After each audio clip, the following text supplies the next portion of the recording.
yang sering disebut kita bahan makanan ternak itu adalah segala sesuatu yang dapat diberikan kepada ternak, baik yang berupa bahan organik maupun anorganik, yang sebagian atau semuanya dapat dicerna tanpa mengganggu kesehatan ternak. Pakan yang diberikan kepada ternak harus tidak dalam keadaan rusak. Dalam konteks ini berarti tidak busuk atau berjendauan. Terutama itu, yang lain itu juga disukai ternak, bebas dari penyakit, mudah didapat dan harganya murah. Pakan juga harus mengandung zat-zat yang diperlukan oleh tubuh,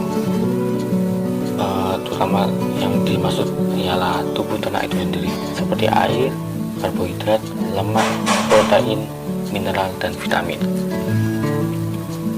Nah, pakan memiliki peranan penting bagi ternak, baik untuk pertumbuhan ternak muda maupun untuk mempertahankan hidup dan menghasilkan produk, mulai dari susu, anak maupun daging, serta tenaga bagi ternak dewasa. Fungsi lain dari pakan adalah untuk memelihara daya tahan tubuh dan kesehatan agar ternak tumbuh sesuai dengan yang diharapkan. Jenis pakan yang diberikan pada ternak harus bermutu baik dan dalam jumlah yang cukup. Oke, untuk pemberian pakan yang baik juga perlu dilakukan untuk memenuhi beberapa hal. Yang pertama ada kebutuhan pokok, hidup pokok, yaitu pakan yang mutlak dibutuhkan dalam jumlah minimal. Pada hakikatnya kebutuhan hidup pokok adalah kehidupan minimal nutrien untuk menjaga keseimbangan dan mempertahankan kondisi tubuh ternak. Kebutuhan tersebut digunakan untuk bernafas, bergerak, dan pencernaan makanan. Yang kedua ada kebutuhan untuk pertumbuhan, yaitu kebutuhan pakan yang diperlukan ternak untuk proses pembentukan jaringan tubuh dan menambah berat badan. Kebutuhan untuk reproduksi, yang itu poin ketiga, yaitu kebutuhan pakan yang diperlukan untuk ternak itu dalam proses reproduksi, yaitu misalnya kebuntingan.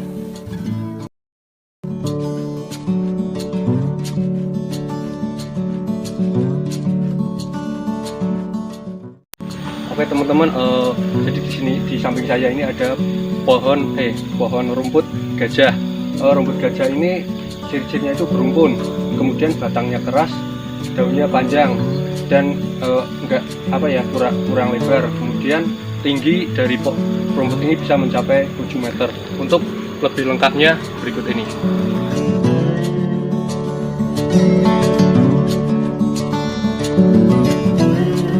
Rumput gajah atau Panicetum purpureum. Kandungan gizi rumput gajah terdiri dari 19,9% bahan kering, 10,2% protein kasar, 1,6% lemak, 34,2% serat kasar, 11,7% abu. Rumput gajah cocok untuk ternak ruminansia besar seperti sapi perah, sapi potong, dan kerbau. Untuk domba atau kambing, sebaiknya dipilih bagian rumput yang lunak, seperti pada bagian pucuk yang masih muda.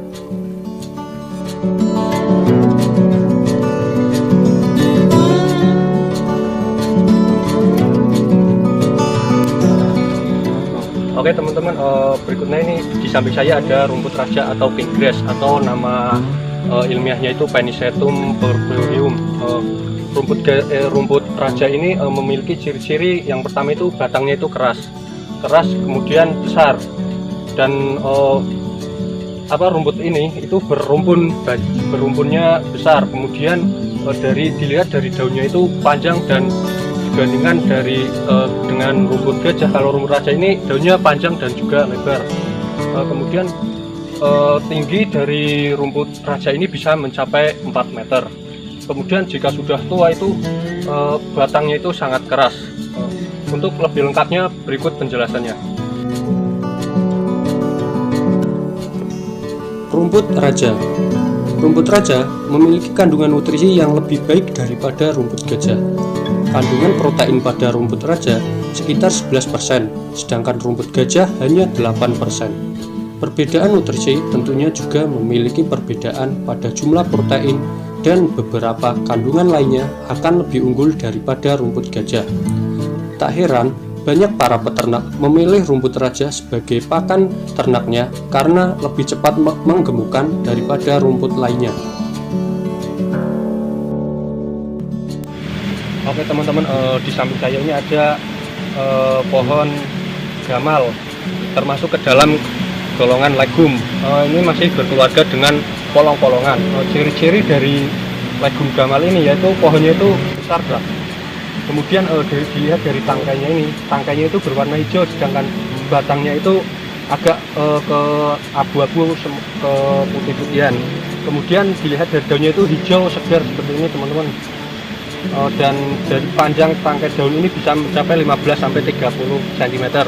Untuk penjelasan lengkapnya berikut ini.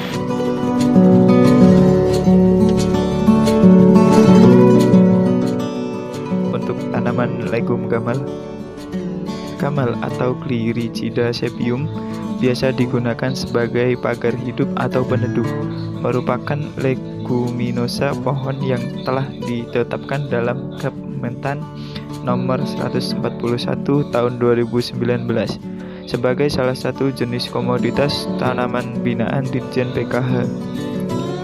Akar tanaman gamal merupakan penambat nitrogen yang baik. Fungsi lainnya adalah pengendali erosi dan gulma terutama alang-alang.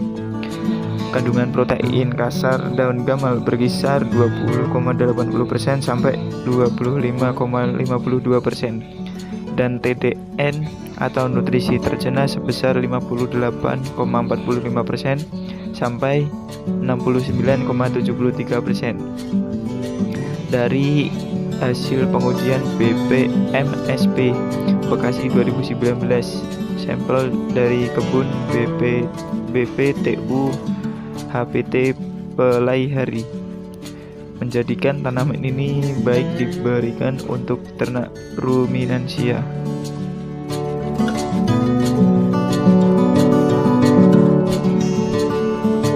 Oke teman-teman, jadi ini di samping saya ini ada tanaman legum yaitu jenis lamtoro. Lamtoro ini memiliki ciri batangnya itu keras teman-teman dan berwarnanya coklat. Kemudian tinggi dari pohon dari legum lamtoro ini bisa mencapai 5-15 meter. Kemudian ciri berikutnya itu pada daunnya ini kecil-kecil seperti daun sengon. Kemudian di tulang daunnya itu menyirit. Untuk lebih lengkapnya berikut penjelasannya.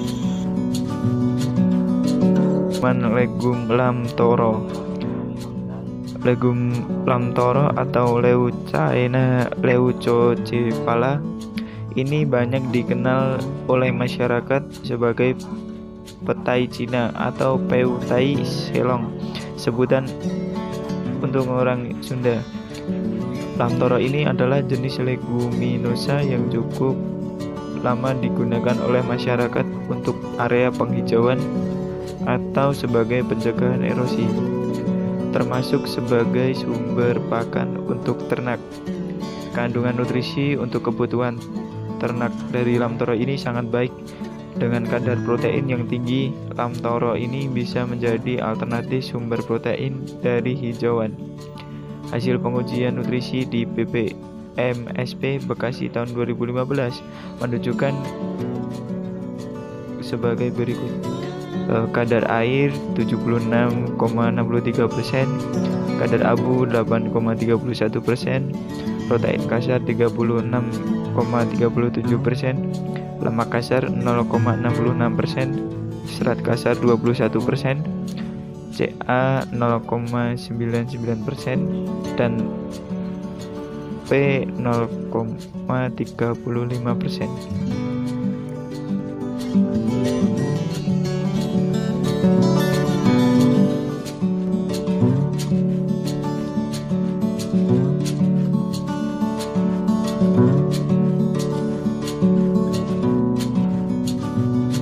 Oke teman-teman, jadi ini di depan saya ini ada bekatul atau dedak. Dedak ini pada ruminansia biasanya digunakan sebagai konsentrat dan dicampurkan pada hijauan. Jadi bekatul ini merupakan limbah dari penggilingan padi, dan yang paling terakhir ini teksturnya itu halus teman-teman. Selanjutnya ada konsentrat. Konsentrat dapat digunakan untuk membantu mempercepat proses penggemukan. konsentrat merupakan bahan pakan yang mengandung energi serta protein yang tinggi dan serat kasar yang rendah. Bahan pakan konsentrat meliputi biji-bijian seperti jagung, hasil inputan industri pertanian seperti bekatul, bungkil kelapa, bungkil kedelai, dan bungkil kelapa sawit.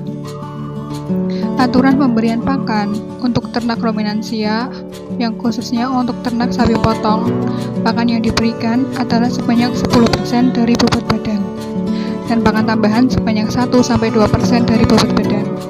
Pemberian pakan ternak sapi dapat dilakukan dengan pengembalaan atau pasture fattening dan kereman atau dry lot fattening, yaitu cara pemberian pakan melalui penjatahan atau penyuguhan, dan dapat juga dilakukan dengan kombinasi antara cara keduanya. Beberapa penelitian menunjukkan bahwa untuk program penggemukan hanya dengan mengandalkan bahan pakan berupa hijauan saja kurang memberikan hasil yang optimum dan membutuhkan waktu yang cukup lama. Salah satu cara yang dapat digunakan untuk membantu proses penggemukan atau mempercepat proses penggemukan memerlukan kombinasi pakan antara hijauan dan konsentrat. Rasio pemberian hijauan dan konsentrat tergantung dari ketersediaan hijauan di lokasi penggemukan. Umumnya, rasio pemberian hijauan dan konsentrat untuk penggemukan yang digunakan adalah 75:25.